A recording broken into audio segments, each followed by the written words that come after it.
시청자 여러분 안녕하십니까? 최용성 권영원의 쑥이 아니지? 덕공론이 아니죠. 바리바리 설레바리 특집 편성 요번엔 녹화 지금 시작하겠습니다.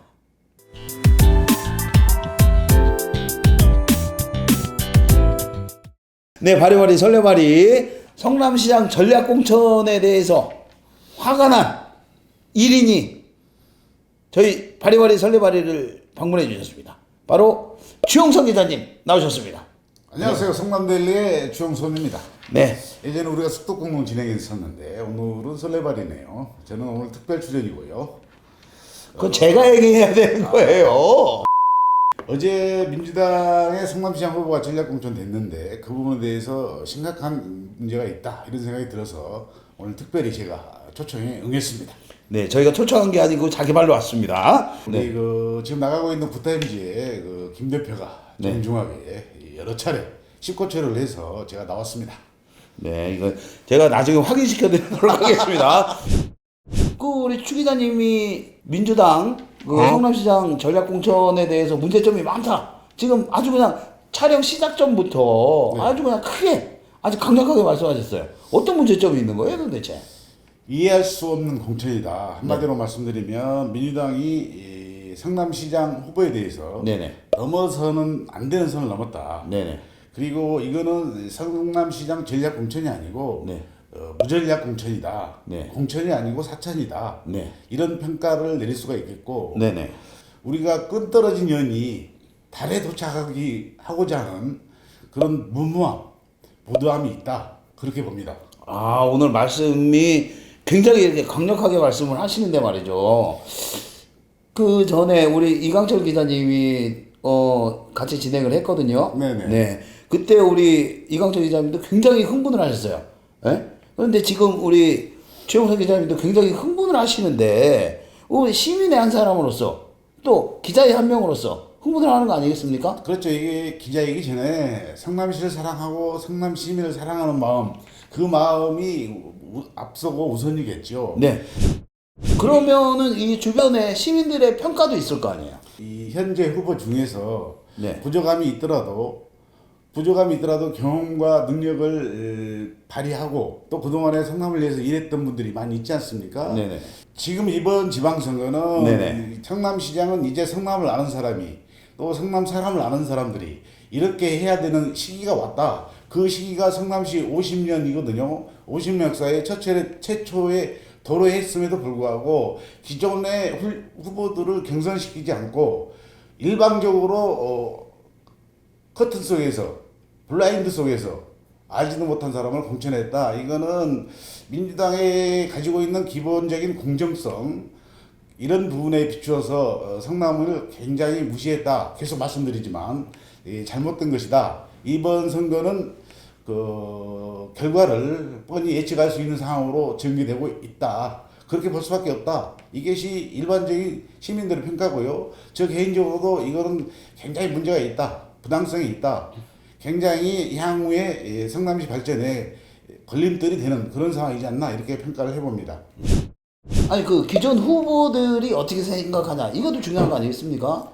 물론 중요하죠. 그러나 당의 결정을 쉽게 반발하기는 힘든 상황이고 그래서 지금 알려진 바로는 두세 명의 후보는 이미 페이스북에 당의 결정을 겸허하게 수용하겠다라고 밝혔고 조신 후보 같은 경우는 강력 반발하면서 단식 농성을 한다 이런 이야기가 전해지고 있어요. 당의 명령을 존중하는 것은 후보들의 개인적인 입장은 어쩔 수 없이 그렇게 나가지만 이거는 시민들 입장, 시를 생각하는 사람들은 절대 반발하고 있을 뿐만 아니라 민주당의 평당원들도 탈당을 언급하면서 굉장히 반발하고 있기 때문에 향후 선거에 엄청난 영향을 미칠 것이다 이렇게 보고 있습니다.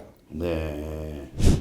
아니 도대체 전략공천이 예정되어 있는 배국환이라는 분이 어떤 분이시길래 이렇게? 우리가 그 포털에 검색을 해보니까 네.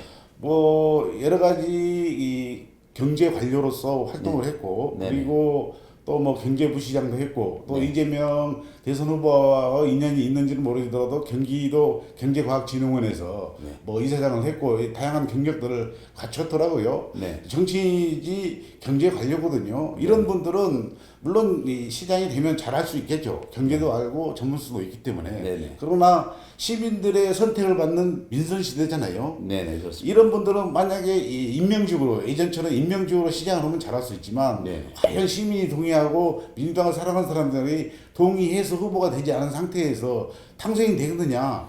자리에 가지 않는 사람이 이 스펙만 좋다고 그래서 성남시장 후보로 온다. 그러면 성남시장 후보를 시험을 봐서 뽑자 이거죠. 이렇게 시민들한테 선출하지 말고. 우리 최영석 기자님이 예전에 숲속공론하고 자꾸 비교를 하게 되는데 네. 그때는 말이 굉장히 느리셨거든요. 근데 오늘따라 왜 이렇게 흥분을 하셔서 화가 나셔서 그런가? 생방송을 좀 진행된 거 아니에요? 오늘 녹화입니다, 녹화. 아, 그래요? 아, 네. 그럼 천천히 해야지. 자, 아까 그 23일, 오늘 촬영일이 25일인데 23일경부터 얘기를 들으셨다고 하셨거든요. 네. 네네. 그러면 과연 민주당에서 23일에 결정을 할 정도였으면 무슨 프로세스, 뭐 예전에 얘기하는 시스템 공천, 뭐 이런 게 작동한 겁니까? 어떻게 된 거죠?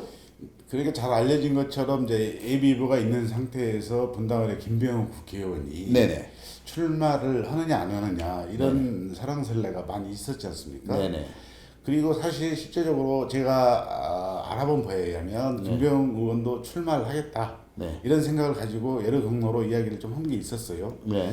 근데 또 어느 날 가서는 출마를 안 하겠다 이렇게 있다가 이게 계속해서 자고우면한 그런 과정들이 있었던 것 같고 네네. 결정적으로 페이스북에 이제 불출마를 하겠다 입장을 밝혔거든요. 네네, 그렇습니다. 그러면서 민주당의 전략공천위원회에서 성남을 전략지역으로 지정을 했고 네네. 전략지역으로 지정을 한 이후에 2, 3일 후에 결국 배국환이라고 하는 분을 전략공천을 했는데 네.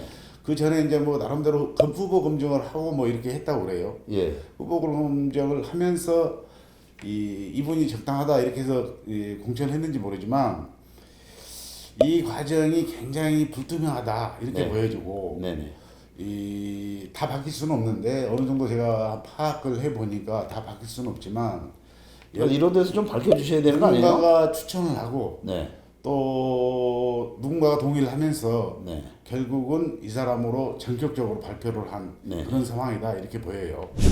네, 한간에 들리는 소문에 의하면 다른 사람들은 모르게 그 여론조사를 돌렸는데 기존에 등록한 예비 후보들은 다 한 자릿수가 나오고 그리고 이게 이 전략공천 예정자 배국한 예정자 같은 경우에는 좀 더 많은 숫자가 나왔다 뭐 이런 소문이 있었는데 이런 소문은 사실인가요? 뭐 그럴 수도 있겠죠. 그럴 수도 있는데 그것은 절대로 사실이 만무하고 이 상황에 부합하지 않는 이야기라고 보여요. 네네. 현재 후보가 1%이더라도 잘 아시다시피 보수와 진보 40%에 40 아니면 35대 35로 나눠진 상태에서 중도층의 영향이 어디로 가느냐에 따라서 당락이 결정되는 게 현재 대선 후보 아니면 뭐 도지사 후보 또 시장 후보 그런 것이 일반적인 상황이잖아요. 네네. 그런 상황에서 오직 지지도나 적합도만 조사를 가지고 그렇게 평가할 수 있는 상황들은 아니고 네네. 이름을 아는 분들이 성남에서 성남시를 아는 분들이 성남 사람을 아는 사람들이 공천되는 게 맞는데 그것만 가지고 한 것 같지는 않고 전혀 다른 이유를 가지고 이제 핑계는 현재 기존 후보들이 너무 퍼센테이지가 안 나온다. 네네. 그것이 제일 핑계인 제 첫 번째 핑계이긴 하더라고요. 네네, 그렇습니다. 네. 그리고 뭐 어쨌든 그 이야기가 제일 좋은 핑계이긴 하잖아요. 그러니까요. 네. 그래서 그런지 몰라도 아까 말씀하시는 그 내용 중에 그 누군가의 입김이 작용한 것 같다. 뭐 이런 느낌적인 느낌이 있는데. 그렇죠. 예, 누구의 입김입니까? 그럼 시원하게 얘기 좀 해주세요. 말씀드린 대로 제가 80%의 진실에 가까운 사항들을 파악을 했는데 여기서 네. 그것까지는 제가 차마 말씀을 못 드리겠고요. 어찌됐든 누군가가 추천을 했다. 그리고 누군가가 동의를 했다. 그리고 잘 아시다시피 우리 김태년 의원은 당 원내대표였어요. 네네. 현재 공천관리위원장이에요. 네네. 물론 민주당이 현재 비대위 체제에서 비대위원회, 그다음에 공관위원회, 공천관리위원회, 네네. 그리고 전략공천위원회 따로 세 군데가 이렇게 나눠져 있어서 네. 여기서 결정하고 한 것이 일방적으로 되는 게 아니라 결정했다 왔다 갔다 서울시 하는 것처럼 왔다 갔다 하잖아요. 네. 그런 과정에서 있었음에도 불구하고 성남의 국회의원 3명이 동의를 했다고 자기들은 생각했겠지만 시민들이나 제가 보기에는 방관하거나 방임한 거다. 아, 그러면은 마치 2010년의 반대 상황. 그러니까 당시에는 뭐 실명을 거론해도 되겠습니다. 뭐 상관이 없겠습니다만 당시에는 이재명 후보는 네. 성남에서 키워진 성남 시민운동가 출신 그렇죠. 네, 변호사. 그리고 반대로 당시 한나라당은 황준기 그 환경부 차관을 지낸 분이죠. 네, 여성부 차관. 네. 네. 네, 이렇게 해서 이재명 후보가 이겼어요. 2010년에. 근데 지금 뭐 12년 만에 반대 상황이 된 거예요. 뭐 더불어민주당에는 배국한 그 재경부 제2차관 출신, 그리고 반대로 국민의힘에는 누가 될지 모르지만 세 분 다 그 성남에서 활동을 하면서 뭐 국회의원도 지내신 분 계시고 신상진 국회의원 네. 계시고요. 그리고 박정호 성남 부시장 출신 네 있고, 그리고 김민수 분당을 당협위원장인데 이분도 성남에서 그 사업을 하면서 계속 성남 관련 활동을 했습니다. 민주당은 전략공천, 국민의힘은 자연스럽게 경선. 네. 결과는 어떻게 될지 모르지만 네. 양쪽의 당이 민주당과 국민의힘의 당이 극렬하게 비교되는 상황이잖아요. 예, 그렇습니다. 분위기가 내년도 봐주시고 그 외에 나머지 진실을 이야기한 시민들의 평가, 시민들의 분석, 그리고 저의 개인적인 소신, 네네. 생각들은 이것은 팩트이고 정확하다. 네. 뭐 재밌게 봐주시면 좋고 아니면 말죠 뭐. 이게 뭐야?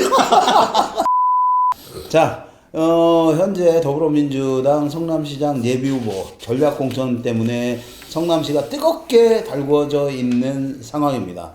자, 그 상황을 전달해드리기 위해서 오늘 촬영일이 25일인데 25일 오전에는 이강철 기자와 썰레바리 라이브를 보내드렸고, 이번에는 최용선 기자님과 썰레바리 녹화. 네, 말씀하세요. 네? 왜? 하실 말씀 있으세요? 아니 이게 우리 권 기자 말한 대로 발표가 25일, 오늘 25일인데 25일 됐지만 이번 주 말인 30일까지 일주일 가는 전략공천, 네. 그것으로 성남시 정가의 시간은 흐를 것이다. 네. 그런 생각, 그런 이야기들이 여기저기서 나올 것이다. 네. 한숨 짓는 시간이 되겠죠. 네. 그렇습니다. 자, 그러나 아무리 더불어민주당 지도부라 하더라도 시민의 뜻을 과연 거스를 수 있을지 그거 한번 지켜보도록 하겠습니다. 자, 최용선 기자님과 함께 했던 바리바리 설레바리. 자, 하루에 2편을 촬영했습니다. 저도 목이 좀 가라앉으려고 하는데 중요한 건 그게 아니거든요. 성남시장 후보, 더불어민주당 성남시장 후보 전략공천 문제 있다! 이거를 강력하게 말씀드리고 싶어서 목이 가라앉고 흥분하고 그래도 진행을 했습니다. 썰레바를 2번이나 찍는데 얼마나 힘들었겠어요. 우리 권 기자 이 양반 아주 왜 이렇게 늙었지? 자, 우리 설레발이 함께 해주신 시청자 여러분 대단히 감사하고요. 자, 다음에도 좀 더 알차고 특별한 바리바리 설레바리로 돌아오도록 하겠습니다. 지금까지 시청해주신 여러분 대단히 감사합니다. 감사합니다.